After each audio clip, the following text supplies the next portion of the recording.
A fábrica de automóveis Vanguard funcionava em um ciclo de 24 horas que parecia devorar o tempo. As luzes de sódio sempre piscando em um tom amarelado doentio. Nunca se apagavam. Elias, um supervisor veterano, chamava aquele lugar de a grande entranha.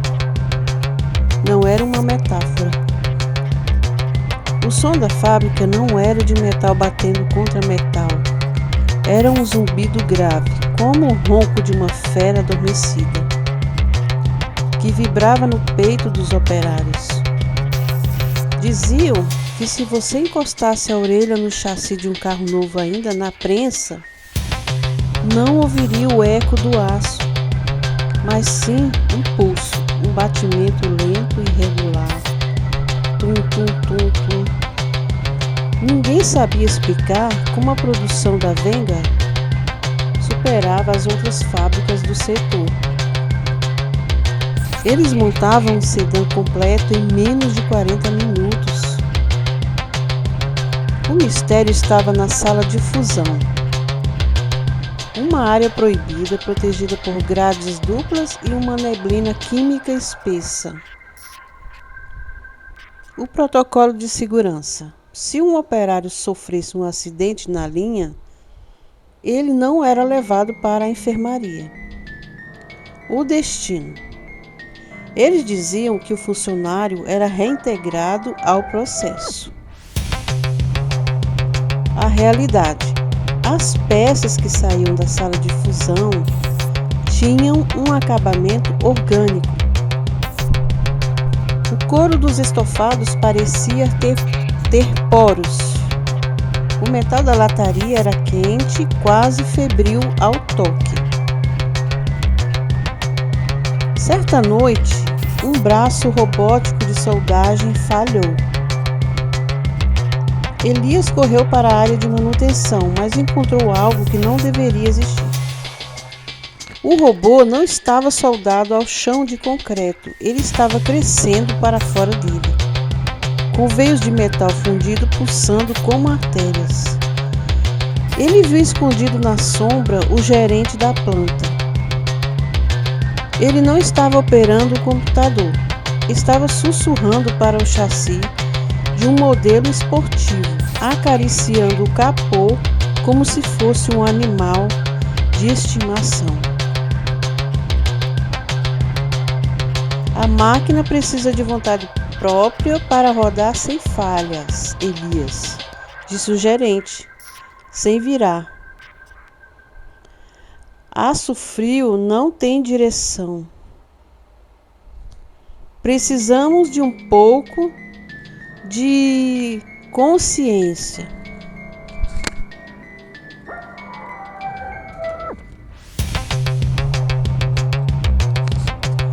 Elias percebeu então porque os carros da Vanguard nunca quebravam. Eles não eram fabricados, eles eram alimentados. Cada veículo era um sarcófago móvel, uma máquina que precisava ser domada e cujos donos, ao ligarem a ignição, sentiam pela primeira vez o peso de uma alma que não era a sua. Na manhã seguinte, Elias não apareceu para trabalhar. Dizem que ele virou o novo modelo híbrido da empresa. A Vanguard bateu recorde de vendas naquele mês. O carro era silencioso, quase indetectável. Quando você pisa no acelerador, ele não responde com a combustão. Ele responde com um suspiro.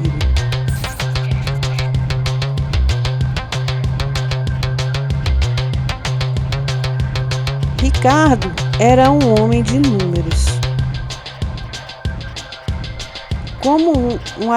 Como arquiteto, valorizava a precisão, a simetria e, acima de tudo, a funcionalidade.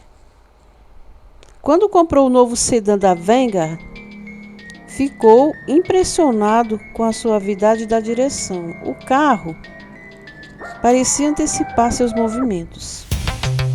lendo o asfalto antes mesmo dos seus pneus tocarem as irregularidades. Mas após 3 semanas, a precisão começou a se tornar incômoda. O Vanguard não precisava de GPS. Em 2 ocasiões, Ricardo esqueceu de configurar a rota para uma reunião importante. E o carro, por conta própria, ajustou o ângulo do volante e pegou o caminho mais rápido, desviando de um acidente que só ocorreria 10 minutos depois. Não era tecnologia de ponta, era intuição. A iluminação interna do painel, que deveria ser um LED azul frio, começou a pulsar em um tom âmbar quente, quase como o brilho de brasas. À noite, dentro da garagem, Ricardo jurava ouvir um som vindo do estofamento. Não era rangido de couro novo, mas algo mais denso, um som de compressão. Numa noite de tempestade, o rádio sintonizou sozinho em uma frequência estática. Ricardo tentou desligar, mas os controles não respondiam.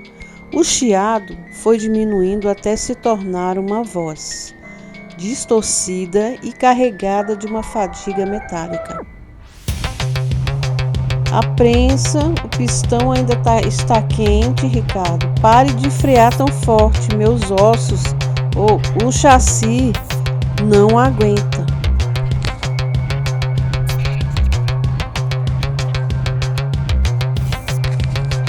Ricardo pisou no freio bruscamente, mas o carro não parou. Ele continuou se movendo como se estivesse tentando desviar de algo que só ele via. Ao olhar pelo retrovisor, Ricardo viu um vulto na estrada, um homem caminhando com a mesma postura rígida de um operário exausto. O carro acelerou, passando rente ao vulto, e Ricardo sentiu uma onda de calor subindo pelo banco do motorista, uma sensação de um aperto familiar no ombro, como se alguém estivesse ali vigiando seus movimentos. Ao chegar em casa, Ricardo não saiu do carro imediatamente. Ele tocou o volante com as pontas dos dedos e sentiu, por baixo do couro, algo que não deveria estar ali. Uma textura irregular, como uma cicatriz de solda, mas que sob a pressão recuou como se fosse carne. O Vanguard não era apenas um meio de transporte, era um receptáculo. E pelo brilho pálido que emanava do painel, ele sabia exatamente quem Ricardo era, para onde ele ia e mais, assustadoramente, quanto tempo ele ainda tinha antes que a máquina começasse a exigir sua própria reintegração.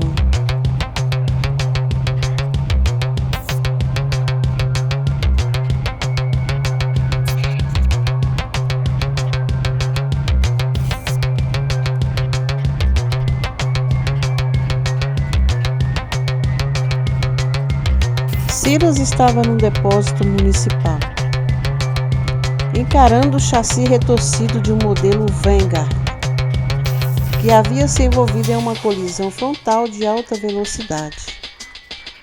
O curioso não era o estado do carro, que surpreendentemente parecia ter protegido o motorista perfeitamente, mas o fato de que 6 horas após o desligamento do motor, o capô ainda estava quente ao toque. Ao passar a lanterna pelas grelhas do radiador, algo brilhou, não era metal. Silas usou uma pinça de evidência para retirar um pequeno fragmento preso na ventoinha do sistema de resfriamento. Era um pedaço de osso, polido pelo tempo e pela fricção, mas o que fez o sangue de Silas gelar foi a etiqueta de identificação fixada no osso por uma pequena chapa de metal cirúrgico. Assim estava Elias R, traço supervisor de linha, traço matrícula 04, traço B.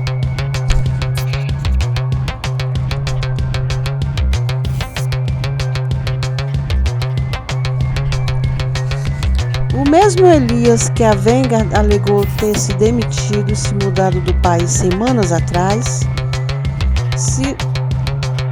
Silas revisou sua planilha de desaparecimentos irregulares na cidade. 14 funcionários da fábrica tinham sumido no mesmo período em que os modelos esportivos da Vanguard começaram a apresentar uma autonomia de combustível absurdamente eficiente. Ele não estava olhando para uma montadora de veículos, ele estava olhando para um matadouro tecnocrático. O rádio da viatura começou a chiar. O mesmo som que o Ricardo ouviu na noite da tempestade. Silas olhou para o carro destruído no pátio. Os faróis acenderam-se sozinhos, num brilho âmbar doentio, iluminando o detetive contra a escuridão do depósito. O motor não deu partida, mas ele ouviu um som claro, vindo de dentro do chassi, como o sibilo de alguém tentando respirar através de óleo e metal. Silas guardou o fragmento ósseo no saco de evidências e fechou o porta-malas do carro com força. Ele sabia que não poderia levar aquilo para a delegacia. O delegado era um dos principais acionistas da Vanguard. Ele precisava entrar na fábrica, precisava ver a sala de fusão com seus próprios olhos, antes que a próxima remessa de peças fosse enviada para as ruas. A investigação agora tomou um rumo de infiltração. O perigo aumentou, pois o detetive sabe a verdade, mas está sozinho contra um sistema que devora qualquer um que chegue perto demais.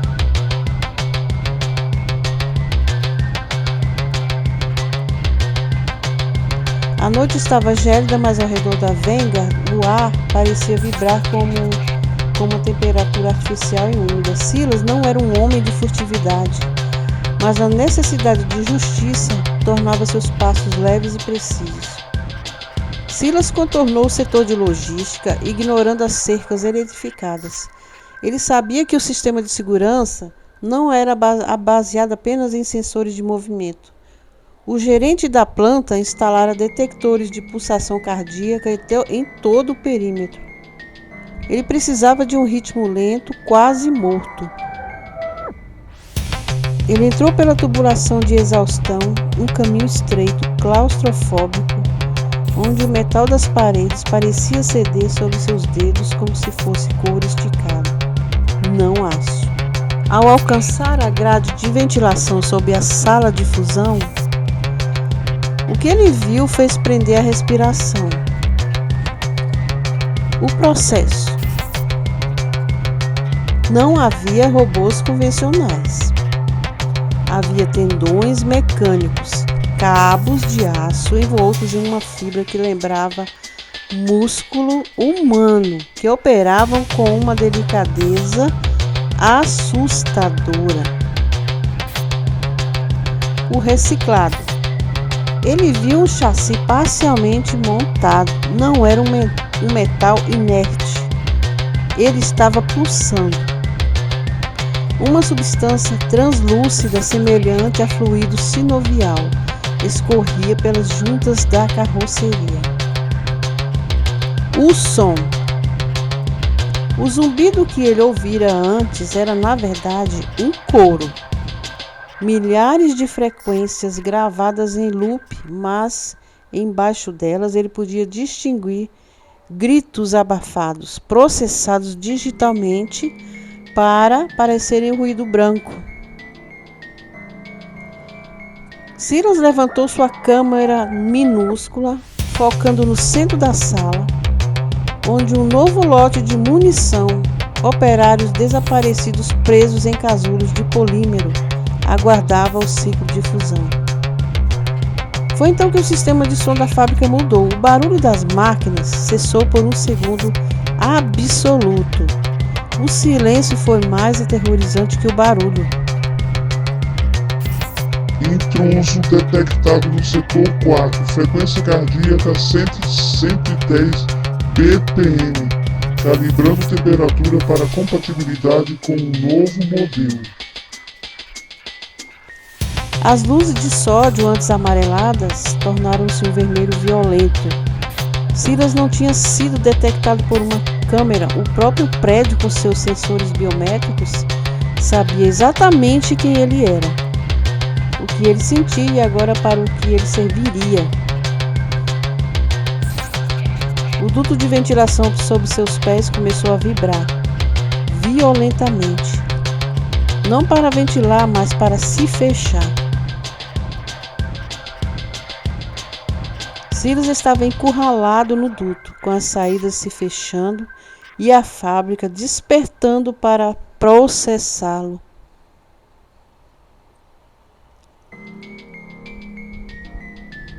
Silas não esperou o sistema terminar de selar o duto. Com um chute impulsionado pela pura adrenalina, ele estraçalhou a grade de ventilação. O metal não guinchou como o alumínio, ele soltou um som agudo e úmido, como uma articulação sendo deslocada.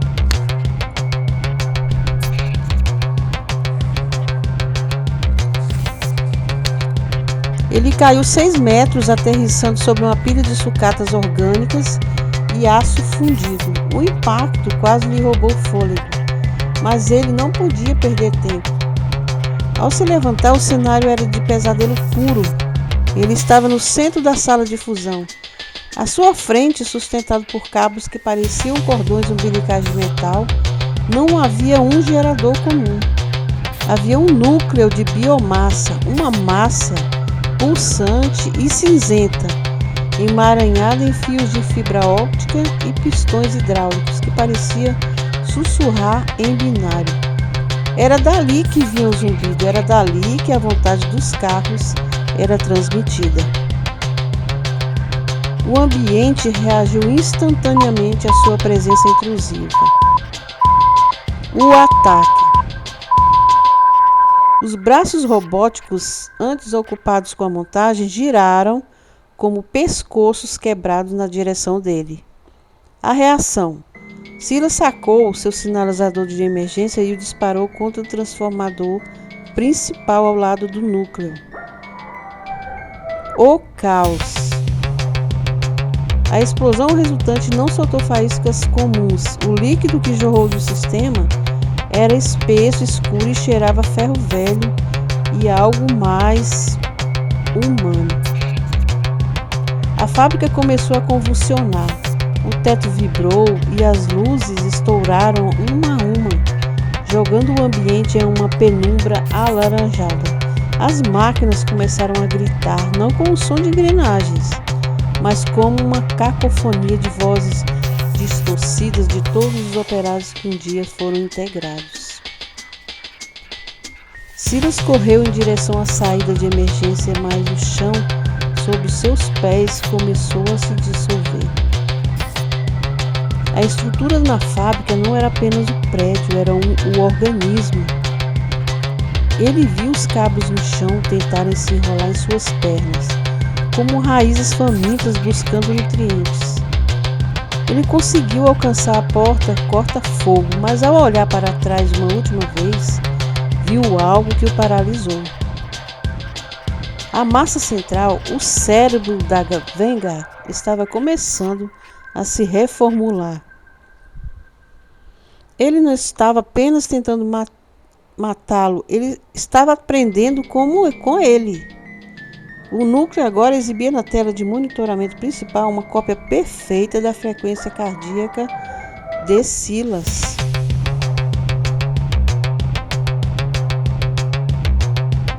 Silas está na porta da saída, ofegante, com a fábrica inteira colapsando e tentando reabsorvê-lo. Ele tem uma chance de escapar, mas sabe que se sair, a fábrica pode ter coletado suficiente de sua biometria para criar algo novo. Silas atravessou a porta corta-fogo com um tranco, esperando o ar gélido da noite bater em seu rosto. Mas o ar não veio. Em vez disso, um vento morno, carregado com um cheiro adocicado de graxa e sangue, o envolveu.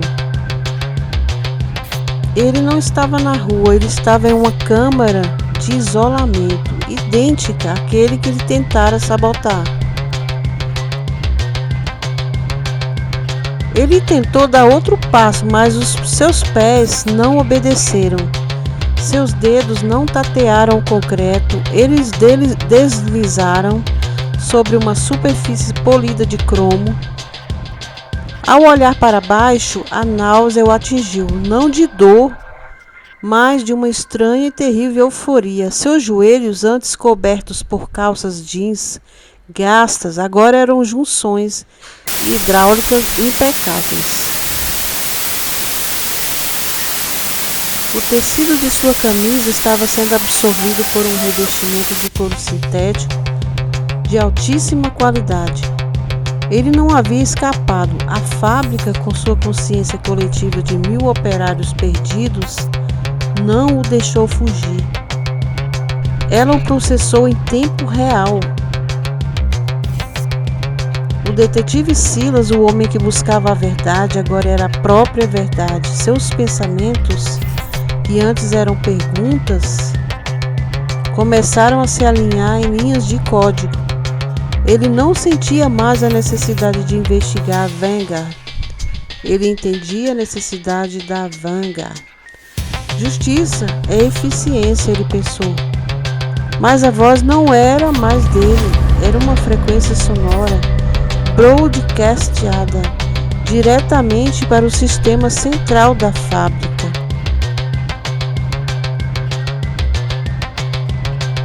Meses depois, a Vanguard lançou seu modelo top de linha, o Inquisitor S. O carro era sem dúvida o mais intuitivo já fabricado. Ele não apenas desviava de acidentes, ele parecia prever falhas morais em seus motoristas. Os críticos da indústria automotiva ficaram impressionados com a precisão dos sistemas de segurança que pareciam ter olhos próprios, um brilho âmbar inquisidor que se acendia nos faróis sempre que o motorista pensava em cometer um erro ao volante. No silêncio da noite, quando o motor do Inquisitor S esfriava na garagem de um novo cliente, ele não soltava o estalo metálico comum. Ele soltava um suspiro profundo de alguém que finalmente parou de procurar por respostas e se tornou para sempre a própria pergunta. O ciclo está completo. A fábrica consumiu o investigador, tornando-o o componente mais sofisticado de sua máquina de perfeição.